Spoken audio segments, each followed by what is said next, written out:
remind you that by choosing one session over another, which you'll have to do on a couple of occasions today and tomorrow, doesn't mean you'll have to miss one, because all these are being taped, and after the conference we'll be uploading them onto our website, so you can look at something that you missed. And so I encourage you to do that when you're back home, to look at the presentations that you're missing.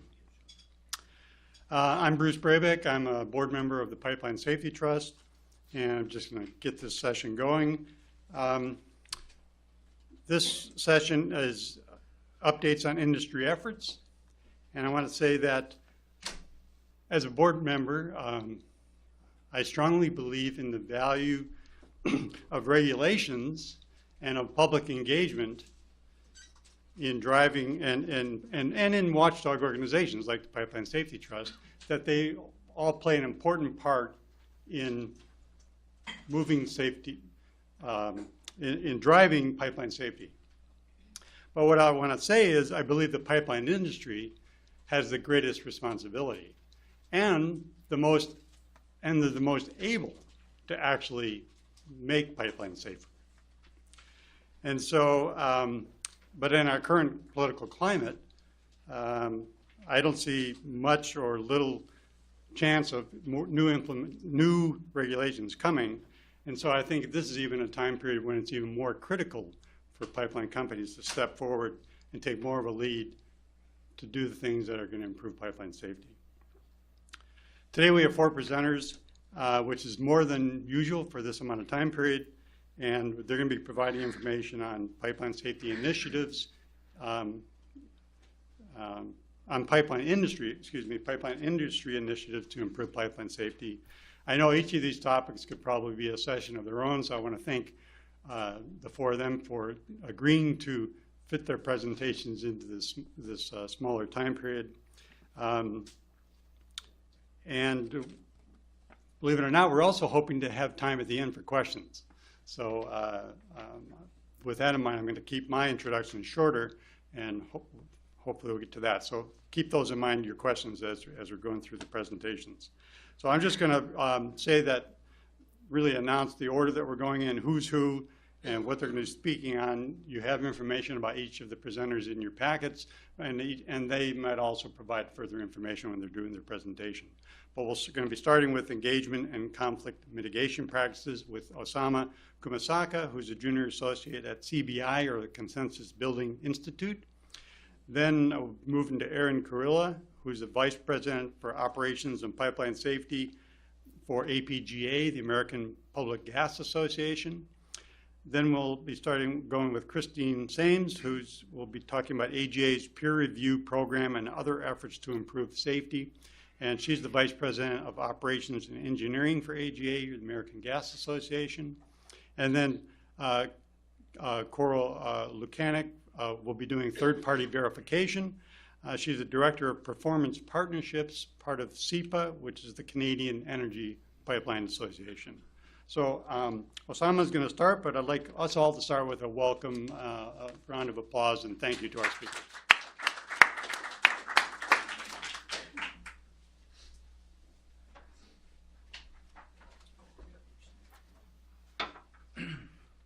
Can you hear me? Yes. Great. Thanks, Bruce, and thanks to the Pipeline Safety Trust for inviting us to come here and talk about our project. I want to open with the disclaimer that this is a project very much oriented at engaging lots of different stakeholder groups and not just industry. So while it is an effort that we're undertaking with a partner, ERM, out of Minnesota, in order to really assess best practices, we are trying to speak to a wide range of people. So the topic of our presentation is conflict mitigation practices and strategies, and specifically, how do you better use kind of stakeholder groups to inform how you are trying to avoid, mitigate, and potentially de-escalate conflicts. So I'm here from the Consensus Building Institute, which is based in Cambridge, Massachusetts, We are a nonprofit focused on dispute resolution. So basically what that means is we're a group of mediators and facilitators, people who are really experts on how do you work with people in one-on-one settings, in small groups, and in kind of large meetings, and really create a process that has better outcomes than you would get in a more kind of traditional or litigative process. We try to act as an informed but neutral party, and I think CBI in particular has had a pretty long history of working on environmental management, land use and energy siting conflicts in particular. So we actually grew out of the MIT dispute resolution program, which is part of the environmental policy and planning school at MIT, and also the Harvard Law School program on negotiation. We have admittedly less experience with liquid and gas pipelines of various sizes. We were involved with the siting of the Line 3 project in Minnesota, and also have done various tribal engagement efforts. So in an effort to really kind of ground ourselves in good technical expertise and really figure out, get a lay of the land, who are the leaders in the field right now. We've partnered with ERM to undertake this project to answer this question, which is, given current controversies across North America, so the US and Canada largely, regarding the construction of gas and oil pipelines, what are potential better practices in conflict prevention, mitigation, and resolution during project construction? The steps of this project are, we are conducting interviews with stakeholders and experts. We are conducting kind of a background literature review. We're potentially convening a multi-stakeholder workshop in 2019. And then the product of all of this is to release a white paper with some of these better practices. And really, this is an effort on our part to do due diligence to see, is there a way that we can apply our expertise to these conflicts during pipeline development? For the industry audience present at this panel, we're looking to hear your assessment of the practices currently employed to preempt or respond to conflicts that arise at different stages in the construction process. For the non-industry folks here, we're asking how effective those practices are perceived to be in your experience. We're also looking at kind of the things that agencies do, the things that local law enforcement does. So it's really a very broad scope for this right now, and we're hoping to kind of narrow in. So I think we're not really looking at the operations and incidents side of things for this project, so that may limit my relevance in kind of the context of the rest of this panel, but I think we're just interested in understanding projects that have made it through permitting only to face continued and even heightened opposition, so protests, direct action, et cetera.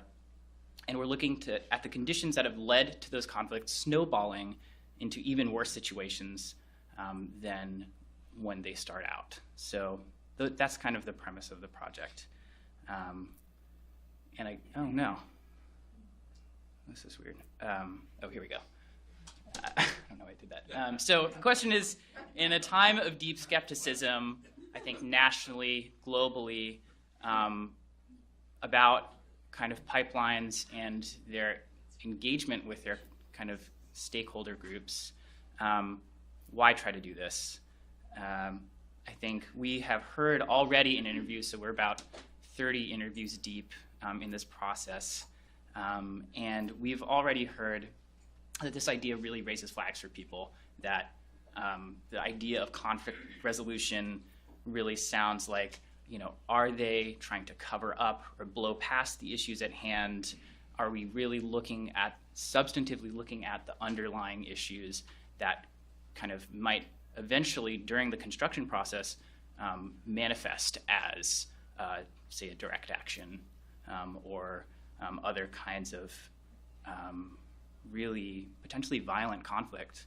I think what we see is that there's a lot to gain potentially, and that we're really operating in a new landscape of pipeline development in the past 8 to 10 years. So post Dakota Access, post Keystone XL. What we see is that, and what we've heard in interviews with experts so far, is that given highly politicized ideologies around pipelines nationally and globally, they have become the physical embodiment of many people's beliefs about climate change, about water scarcity, economic freedom, landowner rights, over or under regulation, depending on what kind of perspective you come from. And so these debates get very positional and have become increasingly polarized. So what that means is that this backlash has kind of led to some really troubling responses, which have endangered human life and limb for protesters, construction workers, law enforcement, tribal members, and local landowners. And the resulting extended legal battles and work stops are hugely expensive to operators and to their construction subs. So really, we see as a result of this process that for all stakeholder groups, there's a lot to gain for being better at addressing conflict head-on and in a consensus-based way. So what could a multi-stakeholder engagement project result in?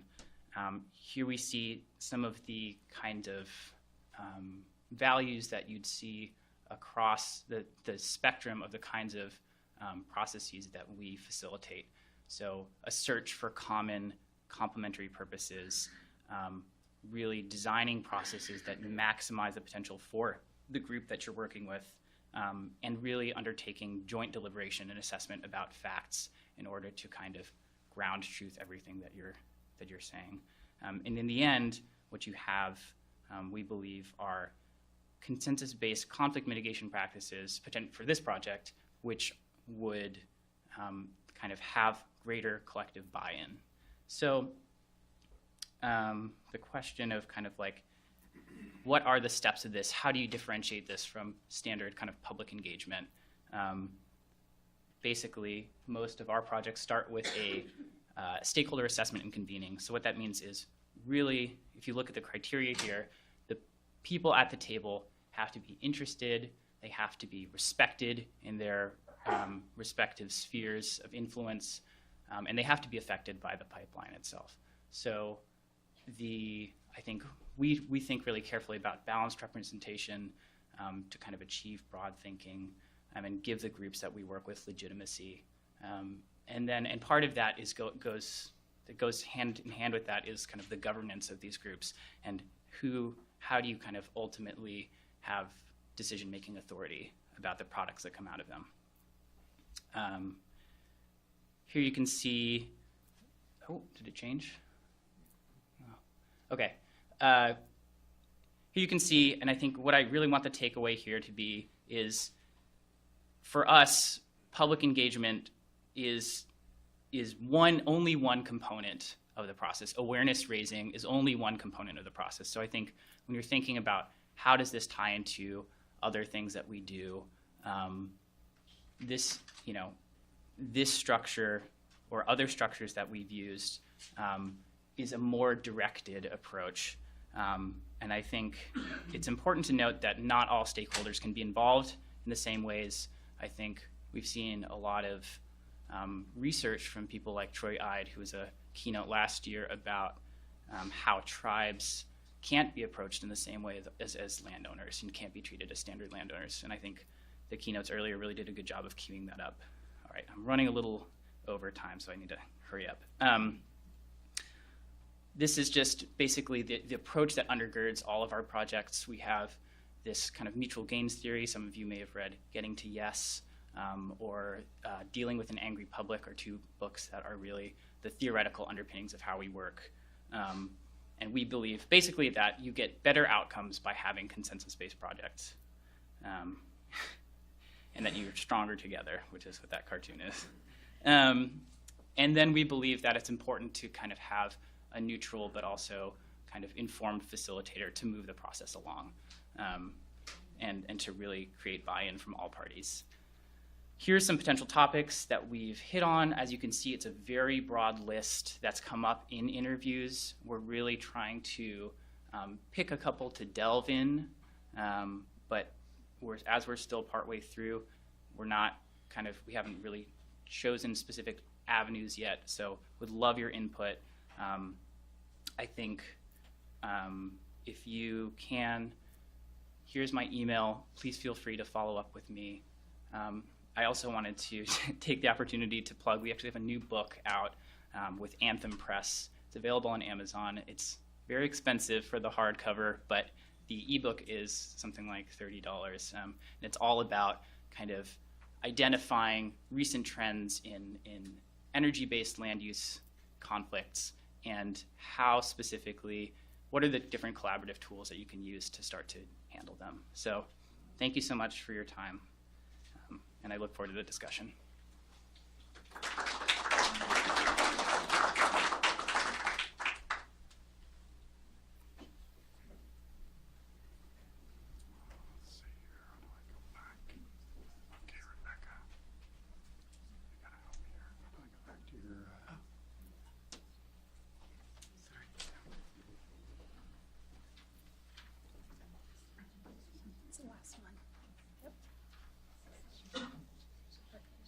So I'm not quite sure how the video is going to work. It may just pick up on the mic. I can go like that if I need to. Okay. Yep. Thank you. Just arrow down. Perfect. Hi. Thank you to Bruce and Rebecca and the Pipeline Safety Trust for having me. My name is Erin Kurilla. I'm with the American Public Gas Association. You've probably seen AGA, and Christina is here today, and I just want to make sure that I kind of describe perhaps the difference between those two trade associations for you. We represent the publicly owned gas systems throughout the United States.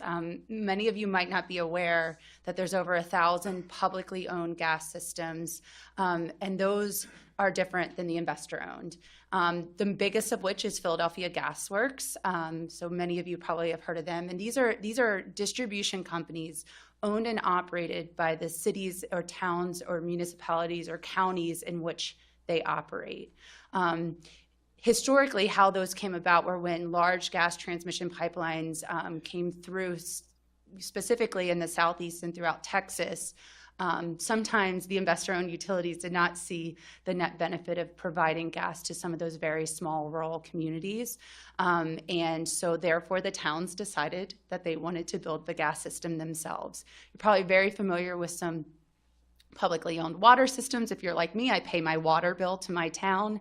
In these communities, they also pay their gas bill to their town. But we vary vastly in size. The typical publicly owned gas system only has 5,000 customers, 5,600 customers, and they only average in size with 27 employees. And many of them are much smaller than that. And so I just wanted to give you some background. While up here the statistic says that we have 730 of those members, of the 1,028 are APGA members, I will tell you two things. One is I feel like I represent all of them. And then two, if they have less than 500 customers, they're automatically a member, meaning they get all information pertaining to any pipeline safety initiatives that we disseminate. So we make sure that, that being a member does not prohibit them from getting all that information. So just real quick, I just thought I'd throw up here, my boss always has this slide in his slide deck, and I thought, I think that I should put that in there too, because guess what word is first? When he says our mission statement is distilled down into a few short words, it always starts with the safe and reliable delivery of natural gas at just and reasonable rates. And so safe is first for a reason. But I'm mostly here to talk to you about pipeline safety management systems. You've heard this topic. I know there was an excellent panel discussion last year at the Pipeline Safety Trust Conference all about safety management systems. And you perhaps didn't realize, but now realize that there was an important stakeholder not at that table, and those were the public gas systems. There will always be early adopters whenever there's a new initiative, and there will always be adopters that come along later to the table.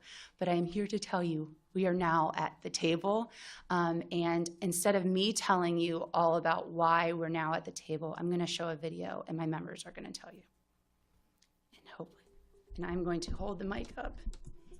Maybe APGA members operate safe systems, and it's critical that as an association, we continue to maintain our excellent safety record.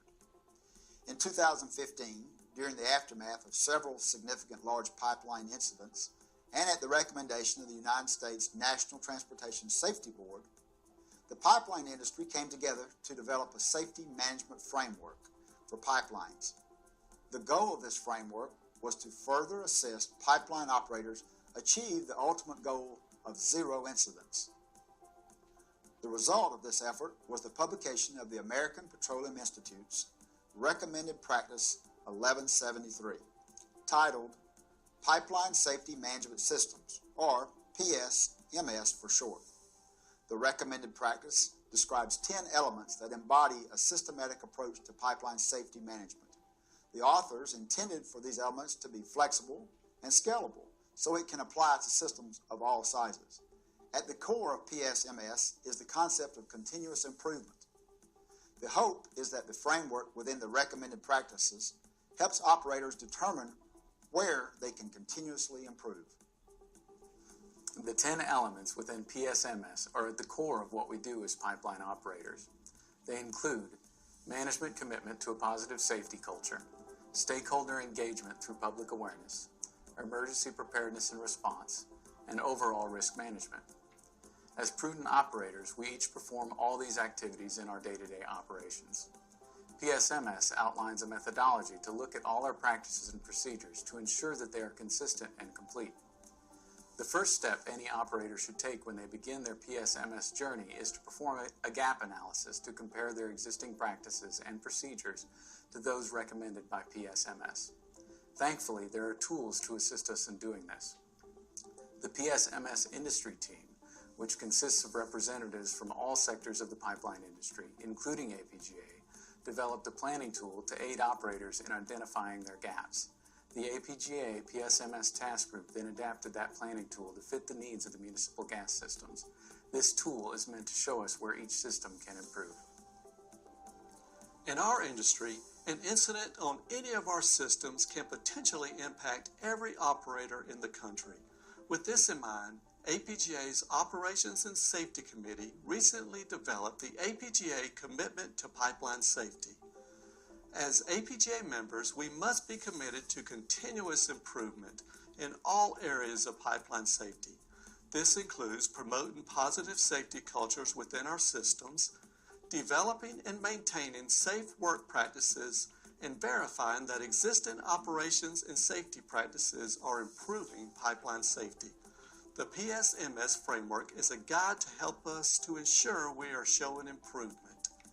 APGA's PSMS Task Group and Operations and Safety Committee are committed to providing APGA members with the tools and training necessary to begin their PSMS journey. Watch for upcoming tool releases, webinars, and presentations at conferences to learn more about how to get started. For more information, please visit pipeline.sms.org. So while perhaps not Oscar worthy, I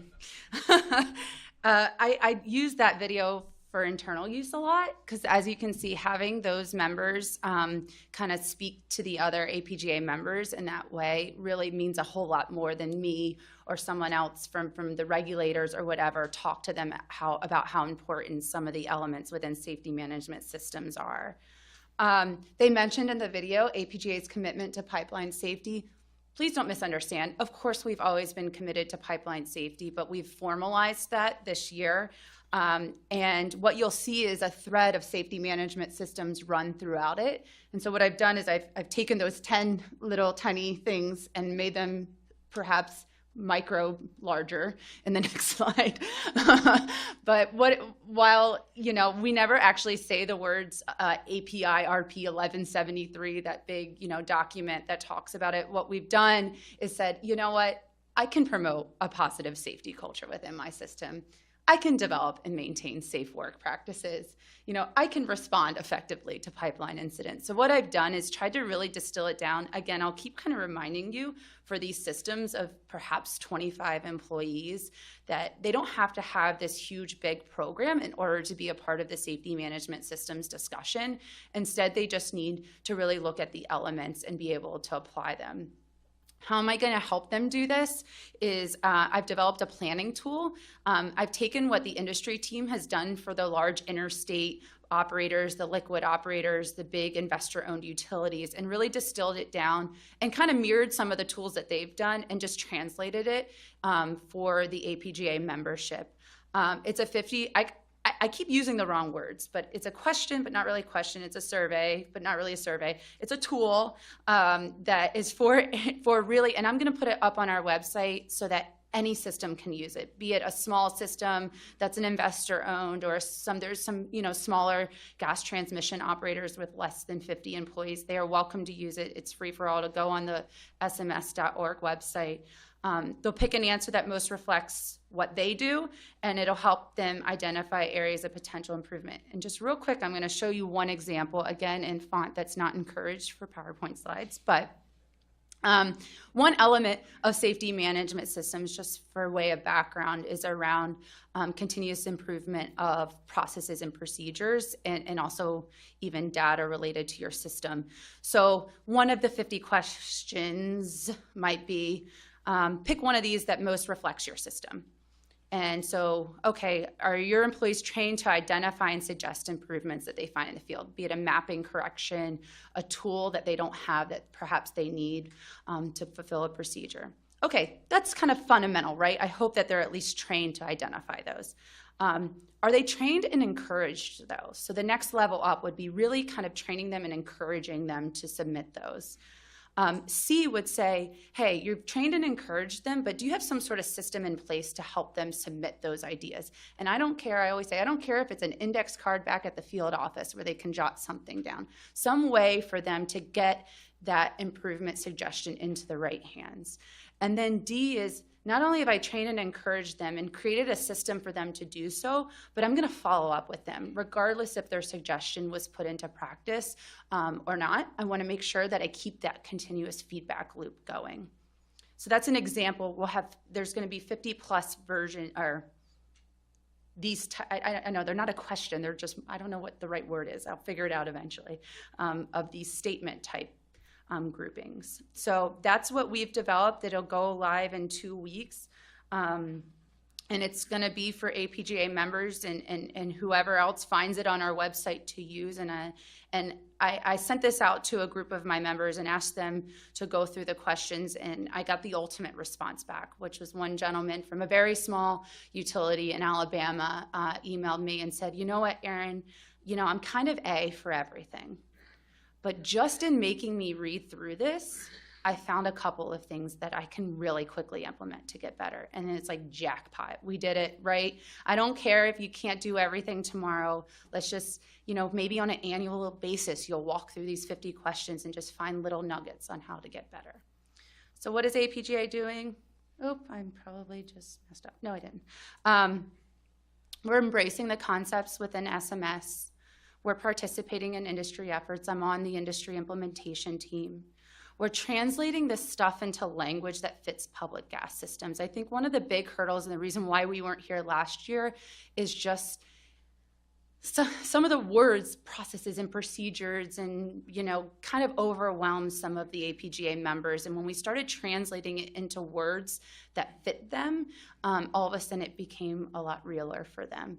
Obviously, you just saw we're creating tools to assist them in implementation, but all the while we're learning from what those early adopters across the industry are doing so that we can take those lessons learned and help our guys continue to move forward.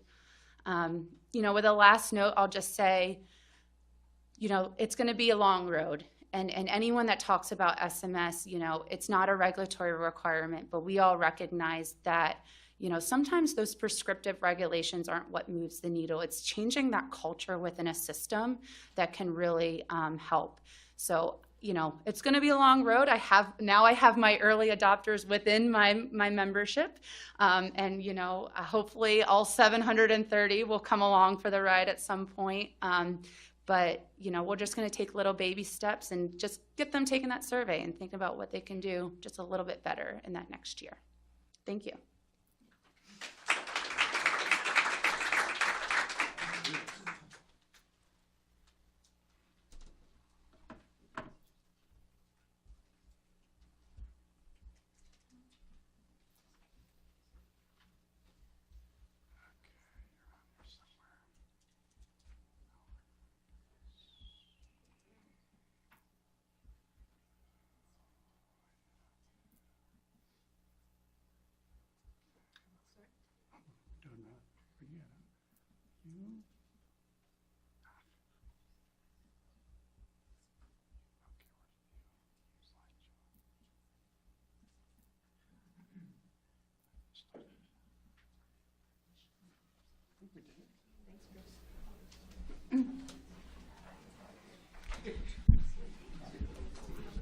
Erin mentioned that safety management systems are a journey, and I want to do a shout out to Sean Lyons, who's in the second row right there. Raise your hand, Sean.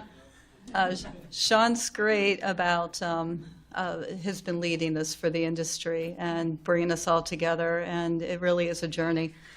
I'm going to tell you a little bit about some of the things that are going on at the American Gas Association. I'm talking to too many people today.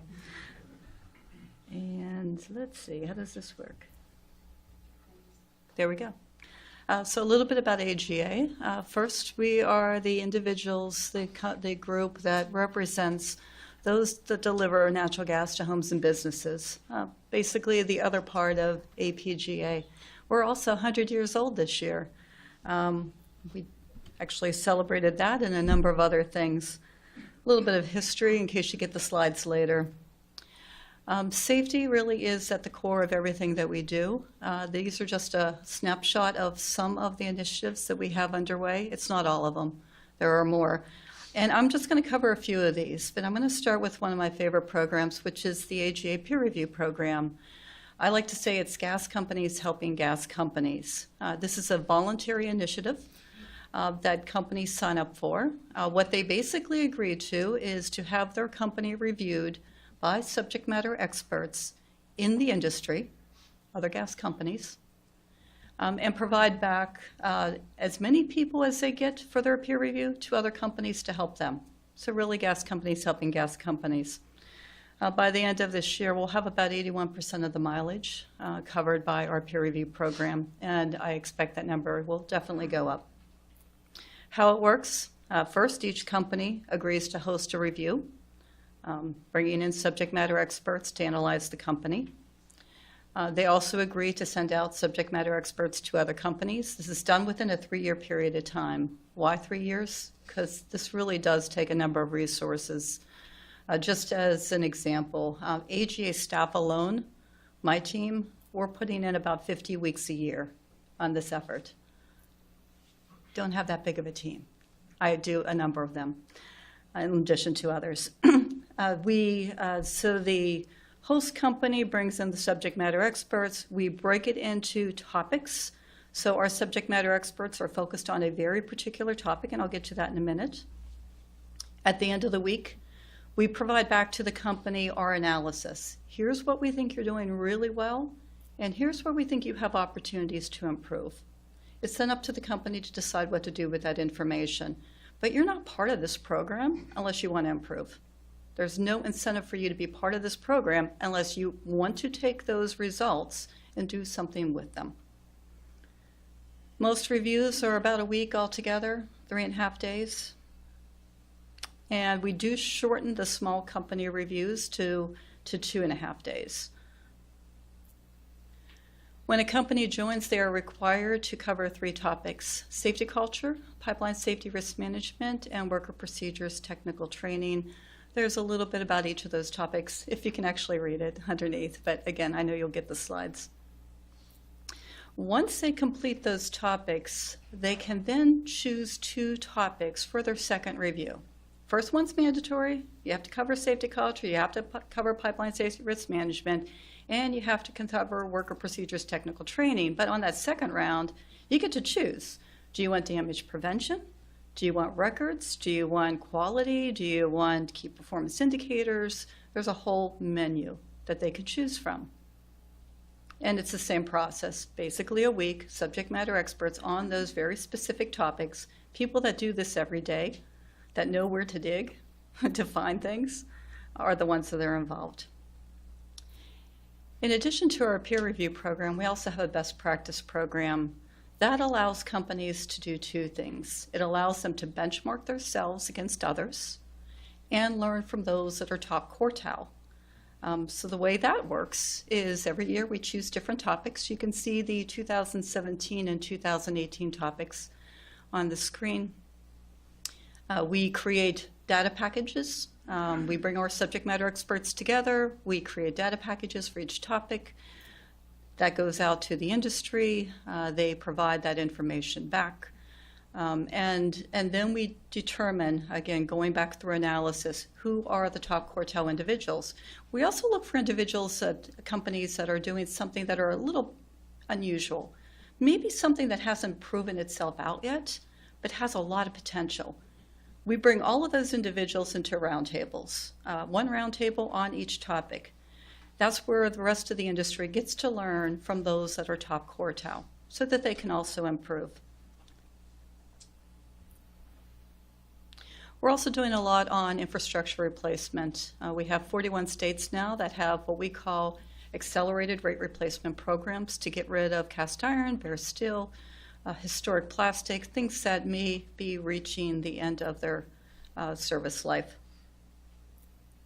Erin did a great job on safety management systems. We're also on board. Here's just a little bit about things that we've been doing. And then I'll just note the very last bullet. One of the things that we'll be discussing next week with our operations executives is whether or not we want to create a new program that will be an audit of safety management systems. API is already on this journey. They're working on it. We may follow along. I'll let you know in about a week and a half.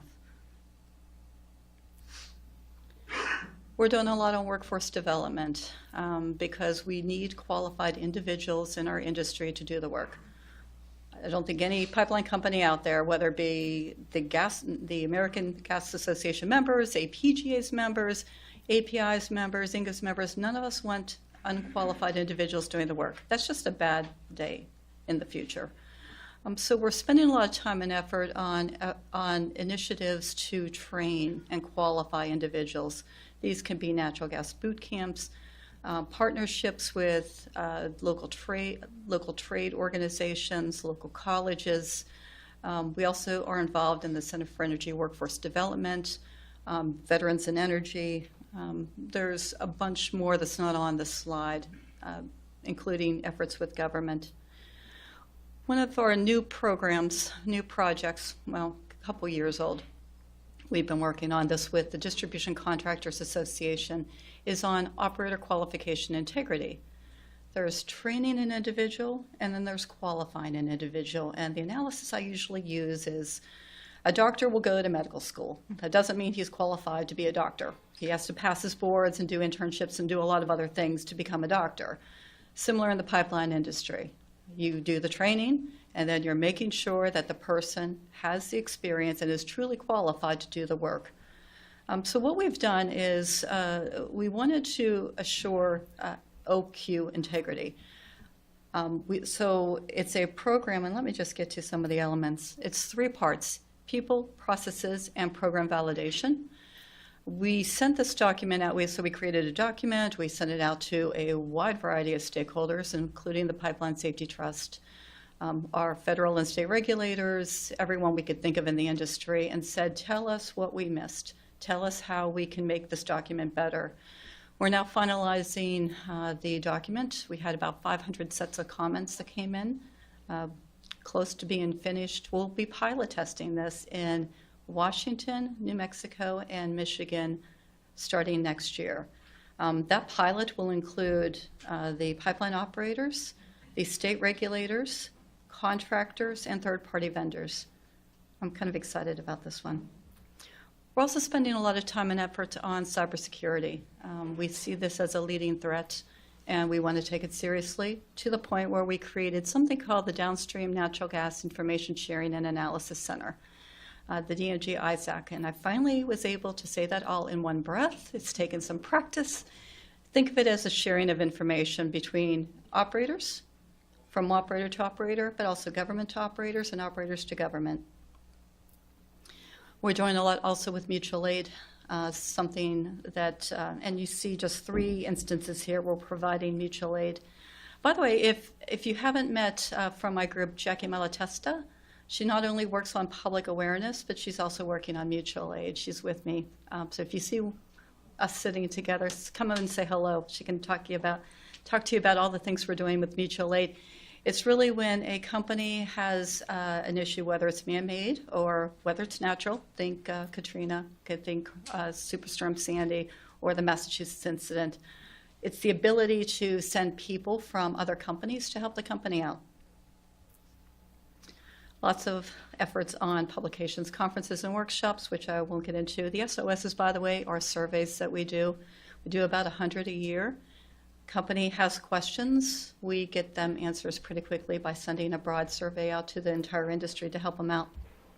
And then we have a number of other things that I'm not going to cover to elevate safety. But with that, and in the interest of time, I'll turn it over to our next speaker, Coral.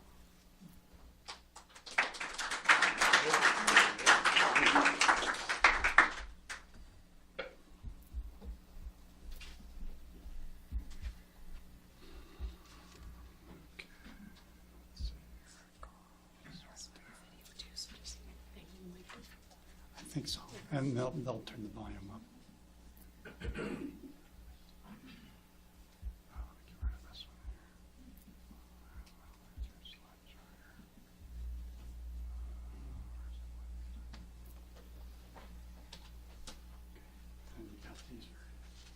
Yeah, perfect. Well, it's always a pleasure to come to the Pipeline Safety Trust. I look forward to this opportunity, and I'm grateful that CEPA allows me to be here. I've been at the Trust a number of times, and I always take something away, and I've already taken something away from that first session, so I really like to listen to the operators, the regulators, and the public, and hear what's up top of mind. Wanted to share this with you. This is my backyard. This is Alberta. This is a short jaunt away from our house that we have in the mountains. It's an off-leash dog park.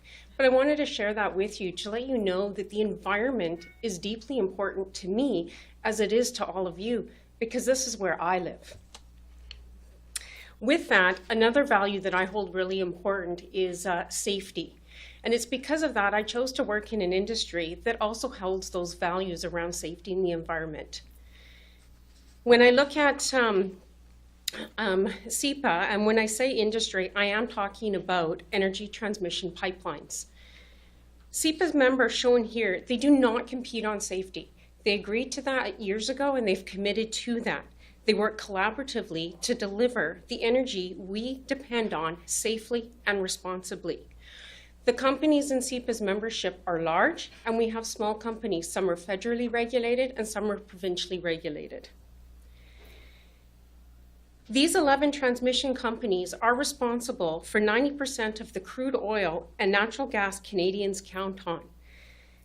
The footprint in Canada alone is approximately 73,000 miles. A few years ago, the board of directors came together and signed a policy statement to really commit to the idea of CEPA integrity first. This is to improve safety. With this, the board members, they signed this off to really promote collaboration and holding each other accountable to continue to improve in the areas of safety and overall performance. The statement's reaffirmed annually by our board of directors at their strategy session. I have copies, hard copies with me if anyone would like to read that fine print in detail, and it is also available on CEPA's website. A little bit more about Integrity First. Introducing Integrity First, the path to zero incidents. CEPA Integrity First brings CEPA member companies together to collaborate and develop leading practices that focus on continuous improvement in 3 key areas. Improving safety by ensuring the protection of communities and workers through advancements in technology, emergency response, and the monitoring of our pipeline infrastructure. Respecting the environment through responsible management of the operational impacts to land, water, air, and wildlife. And strengthening the socioeconomic factors of our industry by building lasting relationships with landowners and indigenous people. Creating jobs and investing in the communities where we operate. While these areas define our commitment to improvement, we also need strong leadership and collaboration to share, understand, and apply leading practices. Integrity First works to continuously improve performance, accountability, and build Canadians' trust in industry to get to zero incidents. Together, we will move forward by putting integrity first. And just to emphasize that word integrity is not about pipeline integrity. It's about integrity. It's about doing that right thing that's inherent in all of us. So with Integrity First, it is a condition of membership, but it's up to those members whether they want to be a member. If you volunteer and you want to be a member of CEPA, then you are committing to Integrity First. You're committing to these goals of adoption and improvement and credibility. That idea of adoption, that you're embedding Integrity First into your day-to-day operations. You're improving at your member company level, but you're also improving as an industry overall. And credibility, so stakeholders can look at Integrity First as in being authentic and informed. With that, there are three principal areas: safety, environment, and socioeconomic. The priority areas under each of these principal areas have been determined based on research and feedback that are coming from the public, the industry, and our Indigenous groups in Canada. When a priority is selected to move through the Integrity First cycle, which is a systematic approach, and the first thing that will happen, the priority area will go into guidance document design and development. That's where industry is developing criteria on areas where they really want to improve in that priority area. Through self-assessment, the members will assess against that criteria to see where they are in terms of how mature they are within that area. Third-party verification will look at verifying the maturity level of that company's self-assessed level. And then action planning for continual improvement. It's using those results in a collaborative way to really improve the industry overall. Each member company is free to develop and apply a management system that works best for their own organization. And I think that's what's unique about Integrity First, is there's a number of management system approaches out there. We heard about API's 1173. In Canada, there's also the National Energy Board's onshore pipeline regulations. There's the Canadian Standards, Safety and Loss Management. There's ISO standards. There's a number of systems that are out there. And we encourage, CEPA encourages its members to use the system that makes most sense for your organization. And then what Integrity First does, through 7 common categories, is bridges those to really look for benchmarking and continual improvement as an industry overall. The one we're really going to focus on today is third-party verification. I wanted to share more about this stage with you. This stage was developed by learning from other industries. We needed to accelerate this quite quickly in the transmission pipeline industry, so we were leaning on other industries such as forestry, mining, chemistry, and a number of others. We're quite lucky because in Canada, one of the programs that we do rely on quite heavily as we learn to evolve Integrity First is the Responsible Care Program, which was developed by the Chemical Industry Association of Canada. Verification takes place after that second self-assessment. So that first self-assessment is really for that company to see where they are in that maturity level, give them a chance to perhaps do some improvement if they feel improvement needs to be made. And then every 4 years, and then verification takes place, and every 4 years after. So on an industry cycle, each priority area is being verified every 4 years.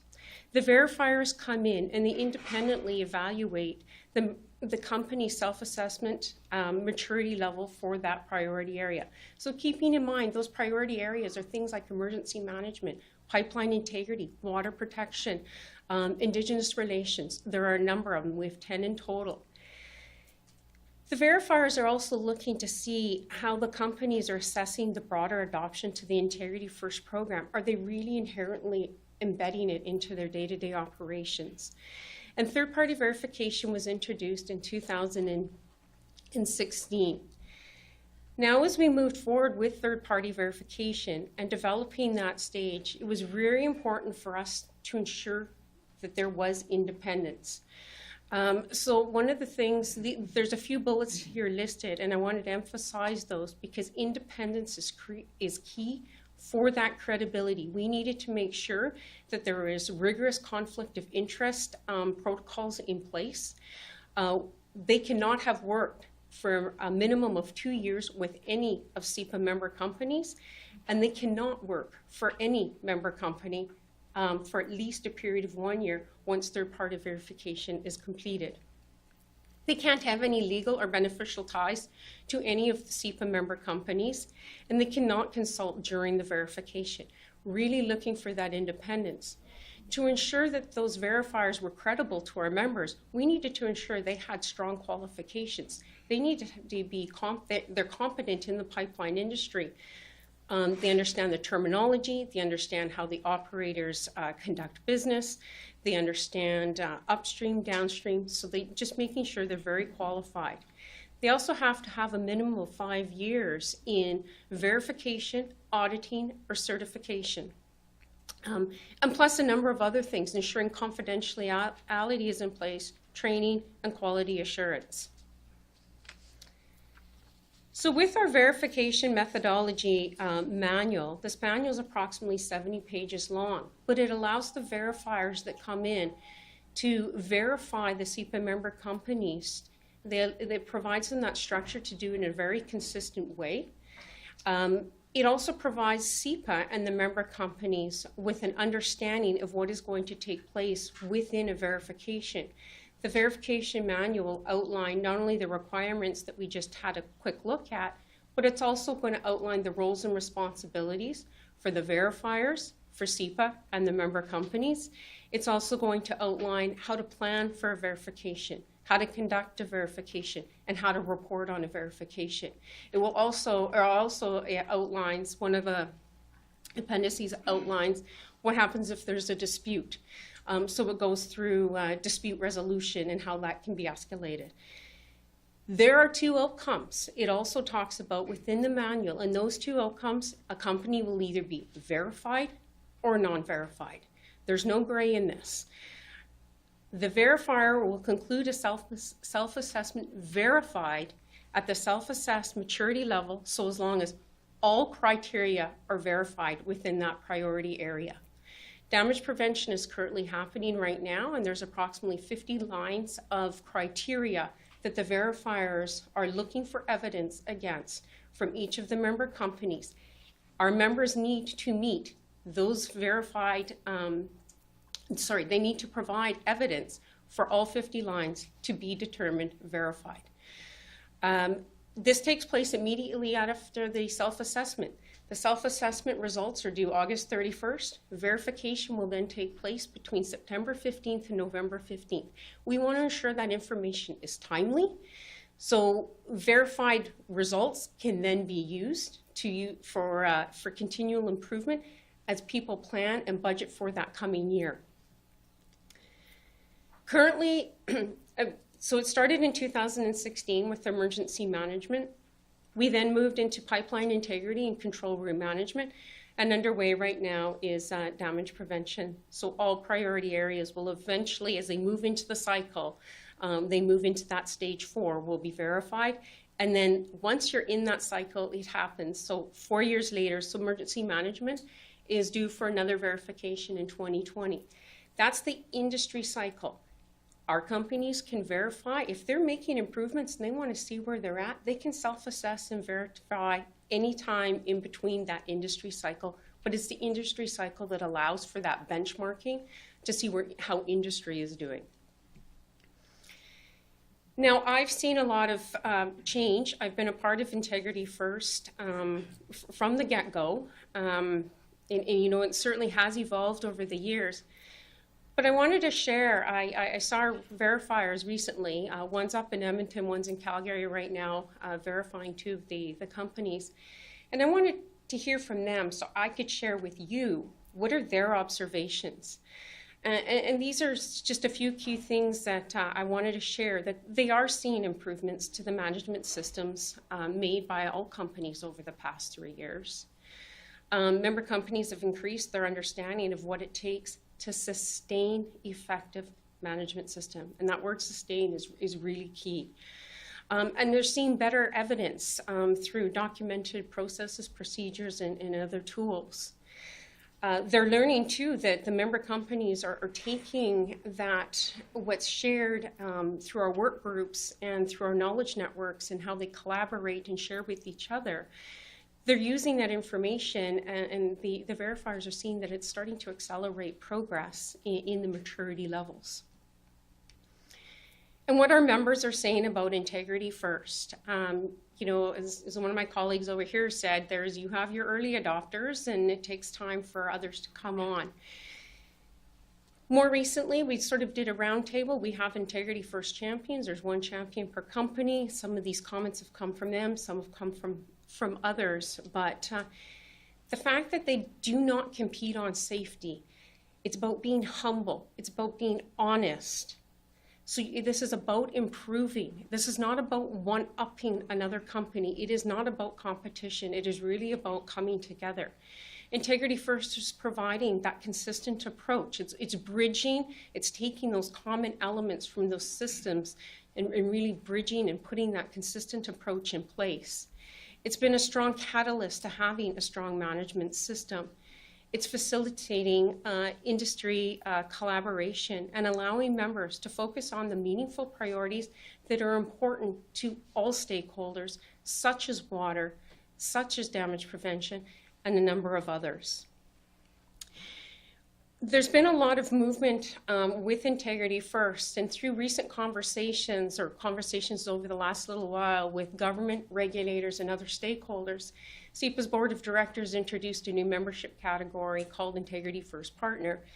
As you saw, we have 11 members, but there's many good things that are taking place. So the Integrity First Partner has been it's been opened up this year, just a few months ago, to allow those that have transmission and gathering pipelines to be a part of Integrity First, to be a part of this bigger movement to improving safety and overall performance. And with that, I just want to say thank you. I do have some information over on the table. I have the policy statement that's been signed by the board. I also have a primer there. I also have business cards, but I do encourage you to go look at the other things where CEPA is doing, and there's some information and some links to get there.